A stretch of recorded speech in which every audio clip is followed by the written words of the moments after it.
good evening, and welcome to Golden Compass Tarot. I've got a request from a friend today for a reading, and so, for my friend, we will use 4 decks to help you find an answer. And these decks are the Earth Elemental Oracle, the Tarot deck, the Crows for guidance, and finally the Animal Spirit that will lead us through.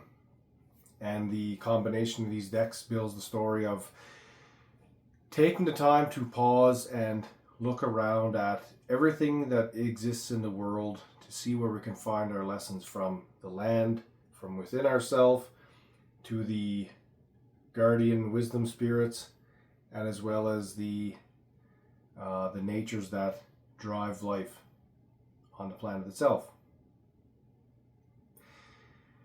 Now, this friend has shared with me that they feel like things are not quite in line. Something feels out of order. So we're going to try and find a bit of clarity for my friend. And so I say, to me and through me, help me recognize or see lessons that can help me understand, to recognize whenever I'm in alignment, or things that can help me consider if this is the best course of action for myself with that statement. Let's begin.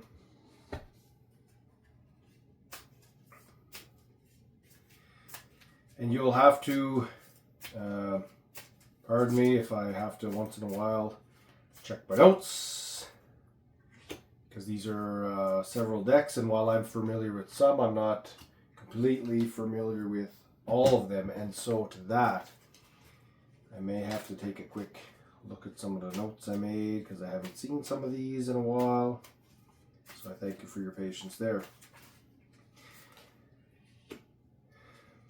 As well, as I deal these cards out, some of these cards may come upside down. However, if we are considering the messages properly, it doesn't matter if they're upside down or right side up. If we know how to perform our alchemical transmutation, we should still be able to come to the same desirable answer.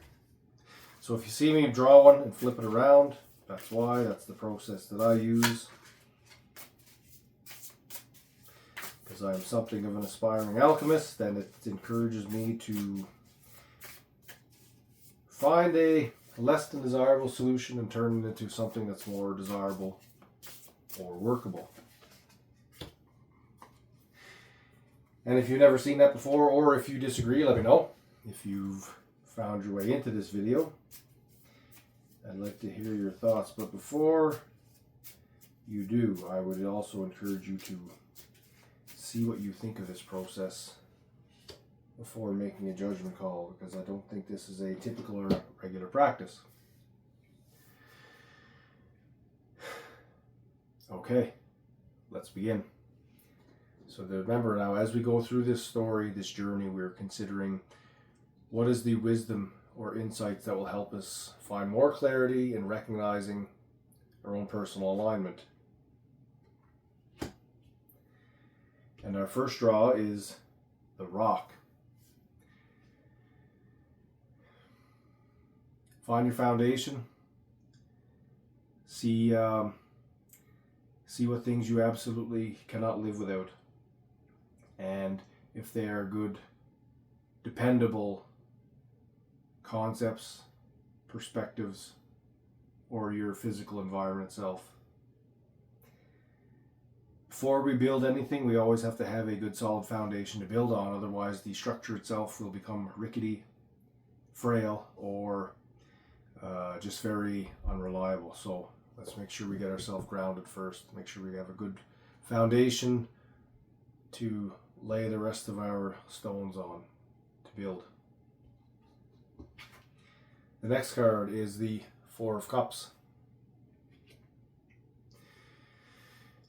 And as we are grounded, now is the time to sit and reflect. While we're reflecting on maybe things that are already affecting us, It always leaves the question open of what other things can I experience? Is this it, or is there maybe other things that I can chase down or try or explore? And so the good foundation not only is a good foundation to build on, but it also can serve as a good anchor to branch out and explore with. So there's that to consider as well. Let's see what the crow has to say. Play.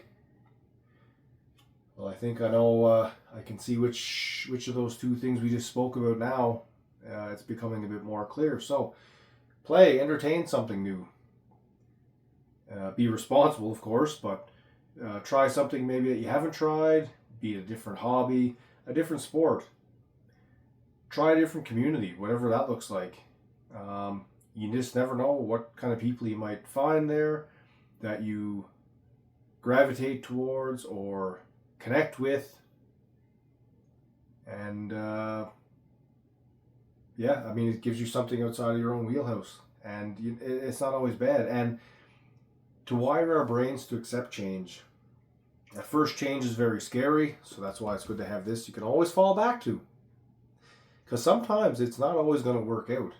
But sometimes when it does, at least then we get to teach ourselves that change is not always necessarily bad. It opens and unlocks doors of opportunities, and we start to look for more opportunities, the more things will work out. But if we never try it at all, it never works out. So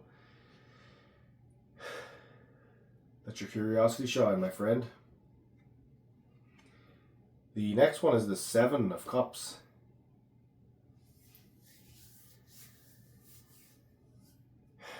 So as you play and as you explore and are curious, this is where now the real diligent and disciplined work comes into play. There's a lot of variety going on with the different cups here, representative of our different emotions or emotional states. And so if you do decide to go exploring and be an adventurer of sorts, really pay attention to how things sit with you. And ask, does this align with my character, my morals and my values, or does this feel like it's pushing me further away? And that's going to come up with everything in life. Every different experience, every different encounter, and all sorts of different paths we walk. We're always going to be faced with this puzzle to figure out. And so to slow things down, to sit quietly, reflect and contemplate, will serve to help find that answer much quicker, as if we're, instead of going on cruise control and just being kind of led around by the nose of our emotions, instead that we can actually sit and say, what is this trying to tell me here? Let's see what the next crow has to say. Sword. And so kind of what I just touched on here with the Seven of Cups, pay attention and recognize, and that's what the crow was saying as well here, to see which ones uplift and enliven, and really dwell on that as well. You know, take the time and say, do I feel refreshed? Do I feel energized? Do I feel good after this? Or is it the opposite? Do I feel drained? Do I feel tired? Do I just need to be left alone to go lie down now? It is very important to recognize those things, because whenever we are trying to eliminate noise, distractions, and disruptions from our life, they typically will cause one thing or the other. And not always. I'm speaking in absolutes right now, but generally you can kind of tell if it's doing one thing or the other, and maybe at a lesser magnitude, and that's okay, but just pay attention and contemplate what it's doing for you. All right, next card, the Hermit. And again, much to what I just said, the Hermit then would suggest to walk your own path in complete darkness by yourself. He has his lantern, his light to guide him, but the light is limited. And ultimately, we're going off in the dark with the lamp, but we're trying to find our own light. So again, this is also suggestive of slowing life down, a bit of a withdrawal or detachment from things. And it's not isolation, but it's more quiet time, because this is a very important question. And it really can be a determining factor between chronic frustration or tiredness. And so take the time to just sit and be still and be silent and sit with your thoughts and really see what they're trying to tell you. Last Earth card, the Wind. And so with the Wind, the Wind has a decluttering aspect to it. You have the lady here who, above her, there's a bunch of material things, and there's a big kind of a swirl going on there, so that would indicate movement. Again, declutter, detach, get away from things, and whisk away at this point the things that don't serve, especially after taking the path of the hermit.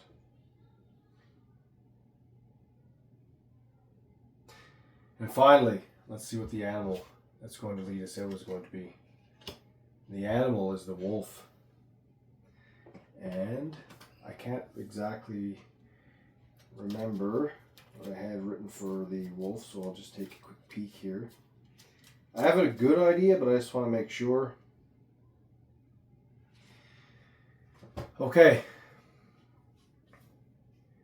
And with the wolf is a strong community. It's an integrated part of the community. They have a hierarchy, but each person serves their purpose. So again, this is very indicative of your question of alignment. So with the wolf is telling you that if we take the time to sit and reflect, but also curiously play, and then through that play see what lights us up and drags us down, to see what makes us soar, to sit in silence, and it challenges us to ask why. Why is this so helpful for me? What am I getting from that? What does this tell me about my character? And in doing so, to recognize the cleansing of the other things, the noise, the disruptions, the unhelpful relationships that just need to be decluttered. And in doing so, it would be suggestive of finding our place then in a well-established, well-regimented community where the sense of purpose is strong and understood by all.